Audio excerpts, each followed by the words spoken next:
في وسط مشكلة وسام أبو علي مع النادي الأهلي، جمهور النادي الأهلي العظيم عمل حملة على وسام أبو علي إلغاء متابعات على حسابه على الانستجرام، والحملة كانت ناجحة لدرجة إن وسام أبو علي في يومين أو 3 خسر 250 ألف متابع أو يمكن أكتر كمان.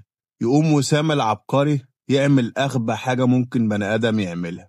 الحساب كان مقفول ليومين أو 3 عشان الناس تبطل إلغاء المتابعات، راح مزود اللي خسره تاني بأكونتات وهمية، اشترى متابعين زي ما بيقولوا. أغبى حاجة ممكن بني آدم يعملها عشان جمهور النادي الأهلي يعمل حملة تانية على وسام أبو علي بلغات إن الحساب فيه حاجة غلط، وفي خلال يومين الحساب يتقفل. يسكتوا على كده؟ خلاص على كده؟ لا، ده انت وقعت في أكلح جمهور على كوكب الأرض يا وسام أبو علي. وسام أبو علي بيستغبى جمهور الأهلي، راح الجمهور الأهلي العظيم قلب الترابيزة فوق دماغه. الجمهور الأهلي راح عامل إيه لما خلاص الصفقة تمت ونادي كولومبوس نزل الإعلان بتاع الصفقة على صفحته؟